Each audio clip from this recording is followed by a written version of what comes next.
कहानी की शुरुआत होती है साइबेरिया के एक कैंप में, जहां सैकड़ों जर्मन लोगों को बंदी बनाकर रखा गया था। हालांकि वहां सुरक्षा के लिए कोई गार्ड्स नहीं थे, पर फिर भी कोई यहां से भागने की जुर्रत नहीं करता था। असल में अगर कोई भाग भी निकला तो वो आर्कटिक सर्कल की हड्डियां जमा देने वाली ठंड में कुछ दिन से ज्यादा जिंदा नहीं रह पाएगा। पर वहां एक सिपाही था जो किसी भी तरह से छूट कर अपनी पत्नी और बेटी के पास वापस लौटना चाहता था। उसका नाम था क्लेमेंस फुरेल और एक दिन उसे भागने का मौका मिल ही गया। रात को वो चुपके से कोयले की गाड़ी में चढ़ गया और जब गाड़ी चली तो वो सितारों से भरा आसमान देखकर बेहद खुश हुआ। पर अचानक गाड़ी बीच में ही रुक गई और क्लेमेंस ने चुपके से बाहर निकलकर देखा, पर तभी एक सोवियत सिपाही ने उसे देख लिया और उसे पकड़कर एक सीवर में कैद कर दिया गया। ऊपर से जोरदार बरसात शुरू हो गई, पर इसके बावजूद भी क्लेमेंस पूरे 3 दिन तक बिना खाए पिए वहीं डटा रहा। इसके बाद जेल के वार्डन ने उसे रिहा करके कहा कि तुम्हारे साथी तुम्हारा इंतजार कर रहे हैं। आखिरकार जब क्लेमेंस सुरंग में पहुंचा तो उसने देखा कि उसके साथी बहुत गुस्से में थे और वो हाथों में हथियार लिए उसका इंतजार कर रहे थे। असल में क्लेमेंस के भागने की वजह से उन सभी को 3 दिन तक भूखा रखा गया था। तभी अचानक उन्होंने क्लेमेंस पर हमला कर दिया और उसे कुत्तों की तरह पीटा। बुरी तरह जख्मी होने की वजह से उसे कैंप के डॉक्टर के पास ले जाया गया। वो डॉक्टर भी यहाँ बंदी था और वो क्लेमेंस की भागने की हिम्मत देखकर काफी प्रभावित हुआ। तब क्लेमेंस ने डॉक्टर से मदद मांगते हुए कहा कि वो एक बार फिर से यहाँ से भागना चाहता है। डॉक्टर ने उसे समझाया कि आर्कटिक सर्कल से भागना नामुमकिन है। आज तक जिसने भी भागने की कोशिश की वो सभी मारे गए। पर डॉक्टर ने उसे एक राज बताया कि जो लोग यहाँ से भागेंगे नहीं वो भी अंत में मारे ही जाएंगे। असल में वहाँ मौजूद सारे कैदी रोज लेड नाम की मेटल की खानों में खुदाई करते हैं और लेड धीरे धीरे हवा से उनके शरीर में जा रही है, जिस वजह से आज नहीं तो कल उन सबका मरना तय है। इसीलिए डॉक्टर ने उसे सलाह दी कि उसे भागकर अपनी किस्मत आजमा ही लेनी चाहिए। फिर डॉक्टर ने अपने सारे गर्म कपड़े और जूते निकाले और क्लेमेंस को बताया कि रेलवे लाइंस पर जगह जगह पर खाना छुपा कर रखा गया है। ऊपर से उसने क्लेमेंस को एक बंदूक भी दी। असल में डॉक्टर ने ये सारी तैयारियां खुद भागने के लिए की थी, मगर 1 महीने पहले उसे पता चला कि उसे कैंसर है और अगर वो भाग भी गया तो 1 महीने से ज्यादा जीने वाला नहीं है। खैर डॉक्टर ने क्लेमेंस को अपना लंच बॉक्स देकर कहा कि अगर तुम सफल हो जाओ तो मेरे परिवार को मेरी मौत की खबर दे देना। इसके बाद क्लेमेंस रात को एक बार फिर से भाग निकला। अगली सुबह वार्डन को खबर मिली कि क्लेमेंस भाग गया है तो वो डॉक्टर से पूछताछ करने आया, मगर तब तक डॉक्टर अपनी जान कुर्बान कर चुका था। उधर क्लेमेंस पूरे जोश के साथ बर्फ और तेज हवा का सामना करते हुए आगे बढ़ रहा था। इधर वार्डन ने क्लेमेंस को ढूंढने के लिए कई फौजियों को ढूंढा, लेकिन कई दिन तक ढूंढने के बाद भी उन्हें क्लेमेंस का कोई सुराग नहीं मिला। सबको लगा कि वो बर्फ में जमकर मर गया होगा, पर वार्डन को यकीन था कि वो जिंदा है, इसलिए उसने तलाश जारी रखने का हुक्म दिया। भागने के 9 दिन बाद क्लेमेंस को अचानक अपने पीछे स्लेज भागता हुआ दिखाई दिया। क्लेमेंस भी तुरंत भागने लगा, पर जल्द ही स्लेज उस तक पहुंच गया और क्लेमेंस को रौंदता हुआ निकल गया। अचानक क्लेमेंस की आंख खुली तो उसने देखा कि वो तो एकदम ठीक ठाक था।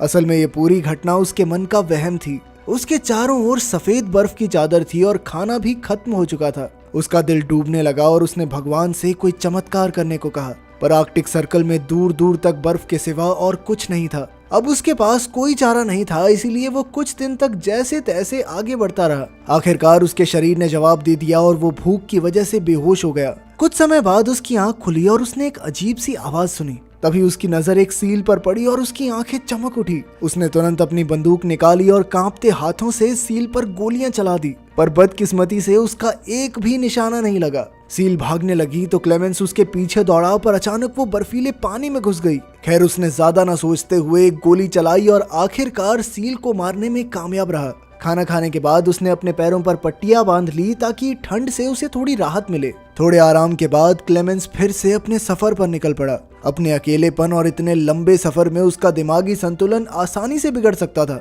इसीलिए वो लगातार खुद से बातचीत करता रहा। साथ ही वो थोड़ा चलने के बाद कंपास से अपनी दिशा देखता था ताकि वो यहाँ गुम ना हो जाए। इसी तरह कई दिन चलने के बाद उसे बर्फ के बीचों बीच एक पेड़ दिखाई दिया। उसे देखकर क्लेमेंस खुशी से पागल हो गया और भागकर उसने पेड़ को गले लगा लिया। असल में इस पेड़ का मतलब था कि 2 महीने तक लगातार चलने के बाद आखिरकार वो आर्कटिक सर्कल से बाहर आ गया था। दूसरी ओर जेल के वार्डन ने अब भी हार नहीं मानी और 500 किलोमीटर के एरिया की तलाशी लेने का हुक्म दिया। उधर क्लेमेंस जंगल तक पहुंच गया था, पर अचानक वहां बर्फीला तूफान शुरू हो गया। ये तूफान इतना भयानक था कि बड़े बड़े पेड़ भी उखड़ कर गिर गए थे। जैसे ही क्लेमेंस उठा तो अचानक एक बड़ा सा पेड़ उसके ऊपर गिर पड़ा। खुशकिस्मती से सैम जॉन और मैटन नाम के दो आदमी जो वहाँ सोने की खोज में आए थे, उन्होंने क्लेमेंस की जान बचाई और फिर वो तीनों इकट्ठे आगे बढ़ने लगे। धीरे धीरे मौसम ठीक होने लगा और उन तीनों ने जुगाड़ से कश्ती बनाकर नदी पार करने का फैसला किया।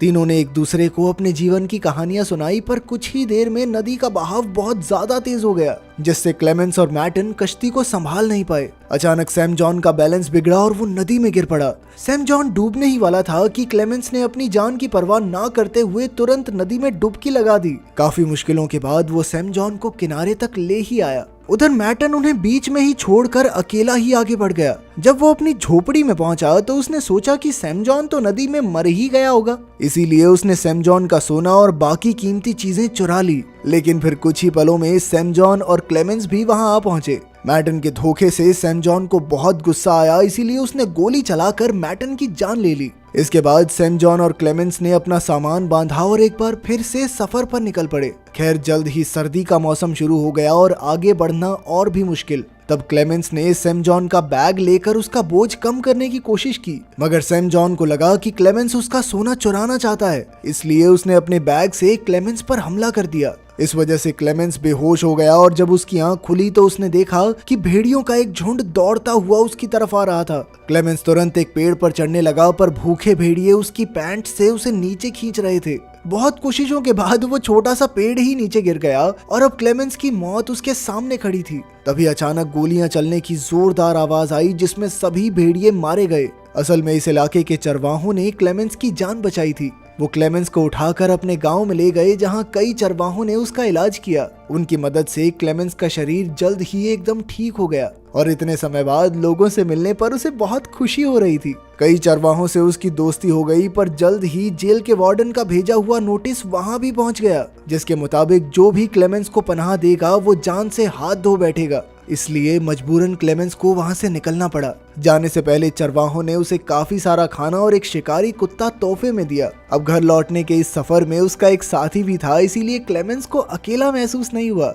इसी तरह वो दोनों लगभग 1 साल तक आगे बढ़ते रहे। एक दिन वो एक लकड़ी की मिल के पास पहुंचे, जहां क्लेमेंस का कुत्ता खाने की खोज में भागा, पर कुछ कर्मचारियों ने उसे भगा दिया। तब क्लेमेंस आगे आया तो कर्मचारियों ने उसे पहचान लिया और फिर मिल के मालिक ने उसे खाना खिलाया। इसके बाद उन्होंने क्लेमेंस को जर्मनी की ट्रेन पर बैठा दिया। अब वो जल्द ही घर पहुंचने वाला था, इसलिए क्लेमेंस के चेहरे पर बड़ी सी मुस्कान थी। मगर वो ये नहीं जानता था कि मिल के मालिक ने उसकी खबर पुलिस को दे दी थी और जेल वार्डन अपने सिपाहियों के साथ ट्रेन स्टेशन पर उसका इंतजार कर रहा था। खुशकिस्मती से क्लेमेंस ने पहले ही सिपाहियों को स्टेशन पर देख लिया, इसीलिए वो मौका देखकर भाग निकला। मगर फिर कुछ ही पलों में जेल के वार्डन ने उसे रंगे हाथों पकड़ लिया। अब क्लेमेंस की सारी उम्मीदें खत्म हो चुकी थी, पर अचानक क्लेमेंस के शिकारी कुत्ते ने वार्डन पर हमला करके उसे बुरी तरह काट लिया। अपने कुत्ते की वफादारी की बदौलत क्लेमेंस को भागने का एक और मौका मिल गया, पर तभी उसे गोलियों की आवाज सुनाई दी और वो समझ गया कि वार्डन ने उसके कुत्ते को मार दिया है।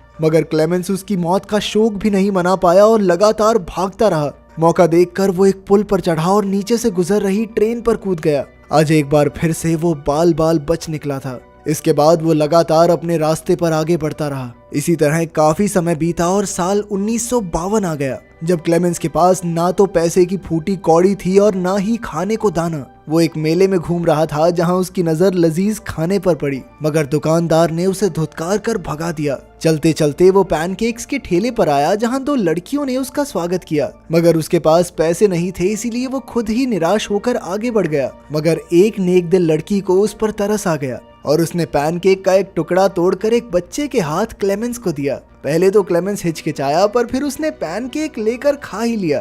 खैर, तभी एक यहूदी आदमी ने सब कुछ देख लिया।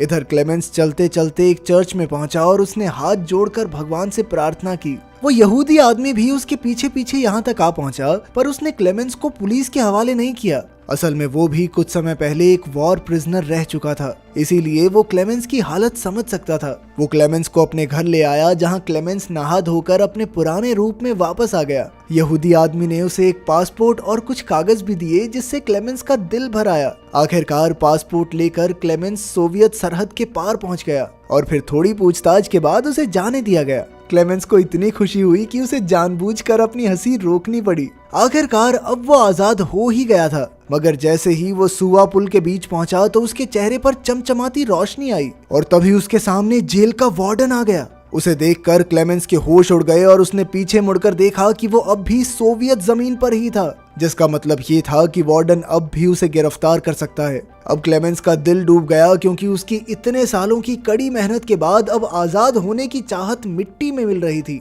पर अचानक उसने देखा कि वार्डन उसके रास्ते से हट गया। क्लेमेंस को अपनी आंखों पर विश्वास नहीं हुआ, मगर वो धीरे धीरे आगे बढ़ा। असल में क्लेमेंस की जिंदा रहने की चाह और 7 साल का दर्दनाक सफर तय करके यहाँ तक पहुँचने के जज्बे ने वार्डन का दिल जीत लिया था। इसीलिए वार्डन ने क्लेमेंस को जाने दिया, मगर एक फौजी होने के नाते वो जीत गया था, क्योंकि आज अगर वो चाहता तो क्लेमेंस को गिरफ्तार करके उसका खेल खत्म कर सकता था। आखिरकार क्लेमेंस सरहद पार करके अपने घर पहुंच गया, जहां उसकी पत्नी और बेटी चर्च के लिए निकल रहे थे। क्लेमेंस भी उनके पीछे पीछे गया और चर्च में उसकी बेटी ने उसे पहचान लिया और फिर वो दौड़कर अपने पिता से लिपट गई। आपके हिसाब से वार्डन ने सही किया या उसने अपने देश से गद्दारी की? कमेंट्स में जरूर बताना। मिलते हैं अगली वीडियो में।